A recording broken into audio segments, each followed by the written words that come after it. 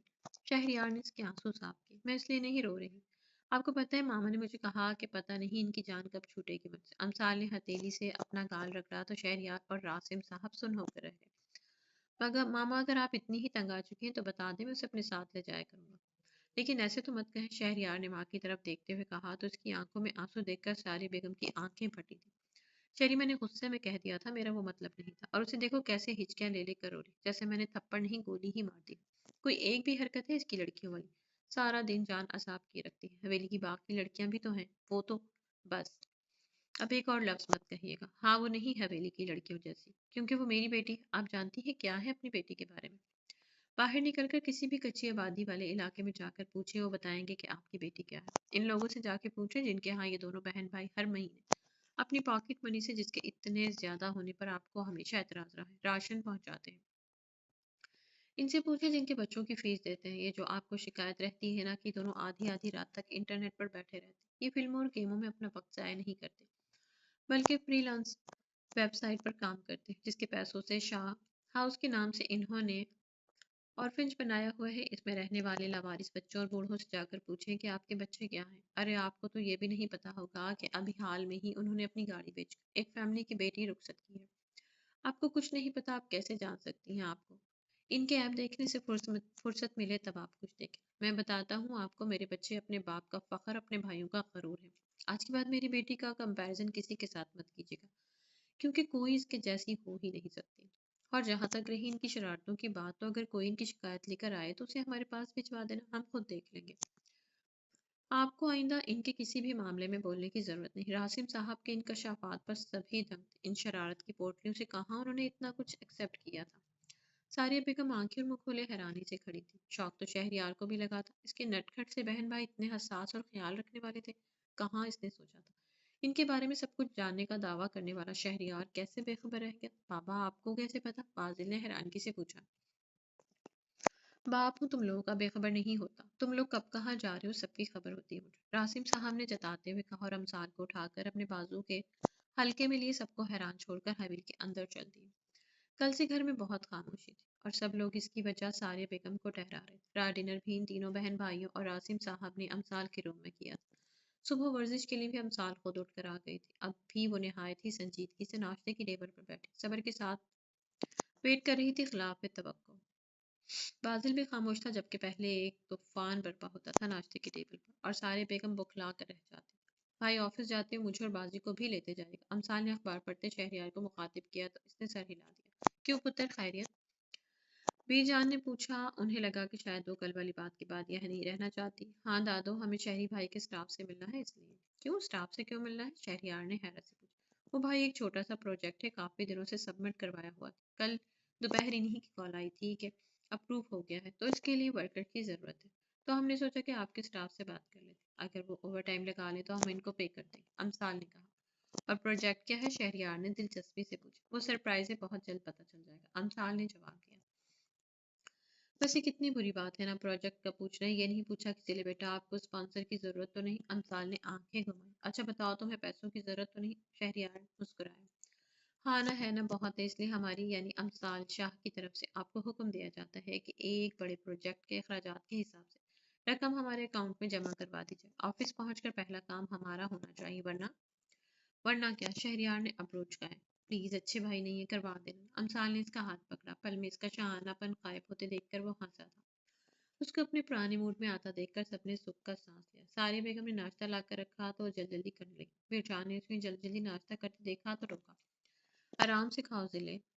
ارے دادو، آپ کو نہیں پتا شہری بھائی چڑیا جتنا کھاتے ہیں، ان کا بھی ختم ہو جائے گا اور ہم بیٹھے رہیں گے۔ اچھا دادو ماما، ہم جا رہے ہیں اور شام میں واپس نہیں آئیں گے، کام چونکہ زیادہ اور بھائی کے اسٹاف سے کام کروانا ہے تو لیٹ ہو جایا کرے گا، اس لیے ہم لوگ 8-10 دن تک فاریہ خالہ کے پاس رہیں گے۔ بازی میرے روم سے میرا بیگ بھی لیتے آنا۔